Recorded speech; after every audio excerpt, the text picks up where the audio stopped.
स्वागत है आपका हमारे YouTube channel all in one के पे। तो आज हम देखने वाले हैं measures of central tendency. So central tendency क्या होती है? A single value which will be representing of the whole marks of a data is called central tendency. मतलब हमें एक एग्जांपल दिया गया है, लेट सपोज कि कुछ हमें डाटा गिवन है मार्क्स का, जो हमें मार्क्स दिए गए हुए हमें लेट सपोज दिया गया हुआ है 10, 15, 20 ऐसे मार्क्स दिए गए हैं।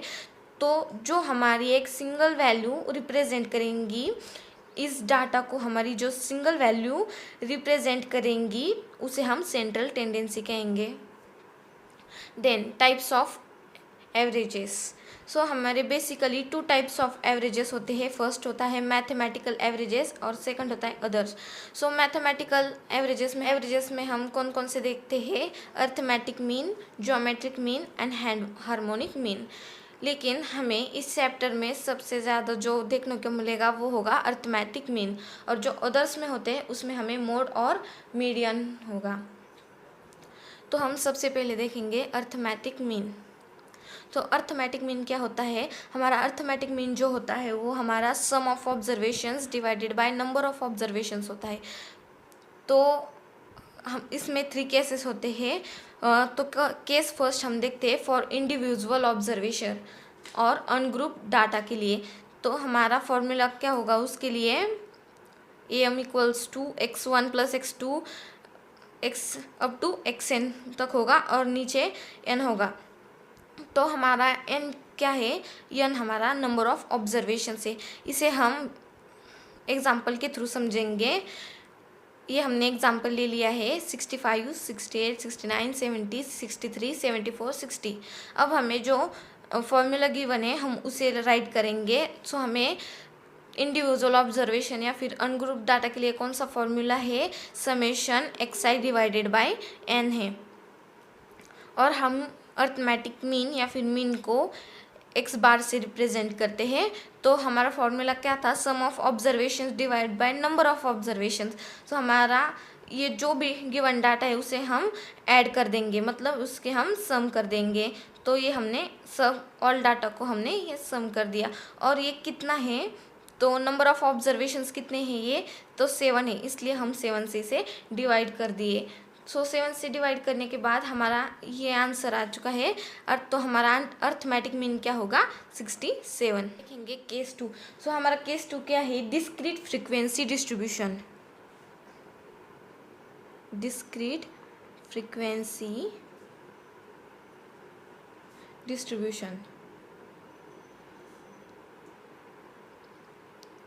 तो डिस्क्रीट फ्रीक्वेंसी डिस्ट्रीब्यूशन का हमारा फॉर्मूला क्या होता है? x bar equals to x1 f1 plus x2 f2 plus x3 f3 up to xn fn, और डिवाइडेड बाय क्या होता है हमारा? समेशन या फिर f1 प्लस f2 प्लस ऐसे करके fn तक। तो हमारा डिस्क्रीट फ्रीक्वेंसी डिस्ट्रीब्यूशन का फॉर्मूला क्या होता है? x bar equals to x1 f1 plus x2 f2 plus x3 f3 up to xn fn divided by f1 plus f2 plus up to fn। तो हम इसे ऐसे भी लिख सकते हैं x bar equals to summation of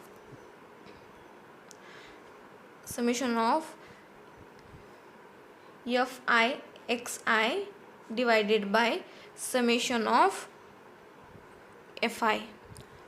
सो हम summation of fi मतलब फ्रीक्वेंसी की टोटल। तो इसे हम और एक तरीके से लिख सकते हैं summation of fi xi divided bye n। ये बिग वाला n है, और जो हमने अनग्रुप डाटा में देखा तो वो स्मॉल n था। तो स्मॉल n मतलब नंबर ऑफ ऑब्जर्वेशंस, और जो हमारा बिग n है उसका क्या मतलब होगा सम ऑफ फ्रीक्वेंसीज। तो अब हम ये भी एक एग्जाम्पल के थ्रू समझेंगे। तो हमने एक एग्जाम्पल ले लिया है। सपोज हमें क्लास दिया हुआ है एक्स आई, और हमें फ्रीक्वेंसी दी गई हुई है, तो हमें क्या निकालना है, एफ आई एक्स आई। हमें क्लास और फ्रीक्वेंसी गिवन है।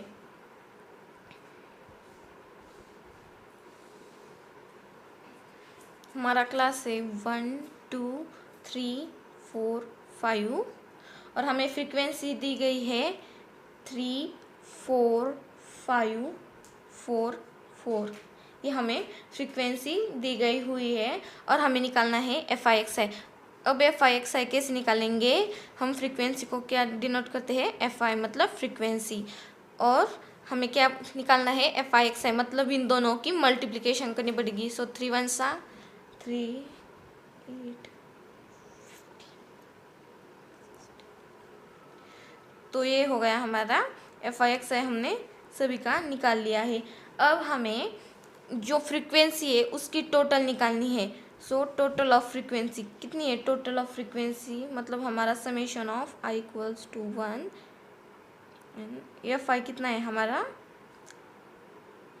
20, और जो हमारा एफ आई एक्स आई है वो कितना है हमारा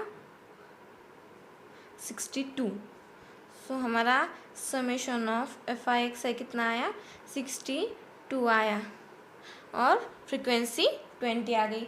तो अब हमें इसे फॉर्मूला लगाकर सॉल्व करना है। तो हमारा फॉर्मूला क्या था, X bar equals to summation of I equals to 1 F I X I divided by summation of F I. तो समेशन ऑफ एफ आई तो हमने देख लिया है, समेशन ऑफ एफ आई हमारा कितना है 20 है, और जो हमारा एफ आई एक्स आई का समेशन है वो कितना है 62 है, वो हमारा 62 है। तो ये हमने एक्स बार का वैल्यू निकालनी। तो अब हमें एक्स बार का वैल्यू निकालना है, तो इसे सिंपली डिवाइड कर देंगे। सो हमारा वैल्यू आ जाएगा 3.1। ये था हमारा केस 2। अब हम देखेंगे केस 3, देखेंगे कंटिन्यूस फ्रीक्वेंसी डिस्ट्रीब्यूशन। तो इसका फॉर्मूला क्या होता है, X bar equals to summation F I X आई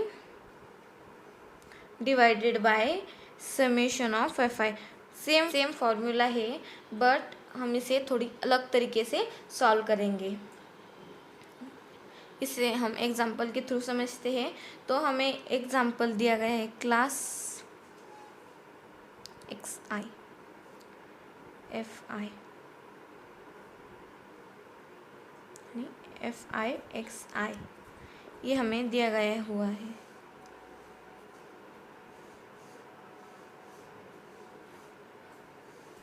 पहले वाले एग्जाम्पल में क्या था, क्लास को हमने एक्स आई माना था, लेकिन यहाँ पे क्लास एक्स आई नहीं है। लेकिन इस एग्जाम्पल में क्लास एक्स आई नहीं है, तो हमें क्लास दिया गया है 1 to 10, 10 to 20, 20 to 30, 30 to 40 और 40 to 50।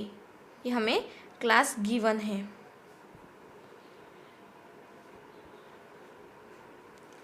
और हमें एक्स आई निकालना है। तो एक्स आई मतलब क्या होता है, हमारे मिडल मोस्ट वैल्यू।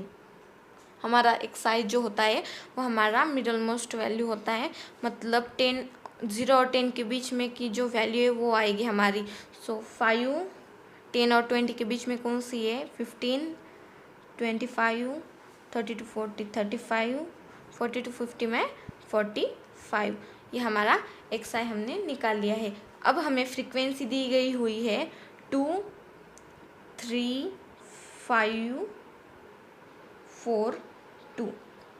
ये हमें फ्रीक्वेंसी गिवन है। तो अब सिंपली हमें क्या करना पड़ेगा, एफ आई एक्स आई निकालना पड़ेगा। तो इन दोनों की मल्टीप्लिकेशन करनी पड़ेगी। सो मल्टीप्लिकेशन करके हमारा आंसर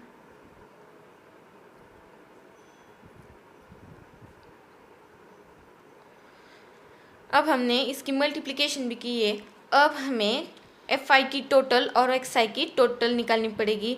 एफ आई एक्स आई की टोटल निकालनी पड़ेगी, क्योंकि हमें फॉर्मूला में ज़रूरत है एफ आई एक्स आई और एफ आई की, इसलिए हम इसकी टोटल निकालेंगे तो FI की टोटल आएगी हमारी 16 एंड FI की हमारी टोटल जो होगी वो होगी हमारी 410। अब हमने जो ये निकाली है वैल्यूज़ उससे सिंपली फॉर्मूला में डाल देंगे। तो हमारा फॉर्मूला क्या था, summation of FI divided by summation of FI। सो हमारा FI क्या था 410 डिवाइडेड बाय 16। हमारा फ्रीक्वेंसी कितना आया था 16। तो अब हम इसे डिवाइड करेंगे। तो डिवाइड करने के बाद हमारा जो मीन है अर्थमेटिक मीन है तो वो हमारा कितना आया 25.62 आ जाएगा।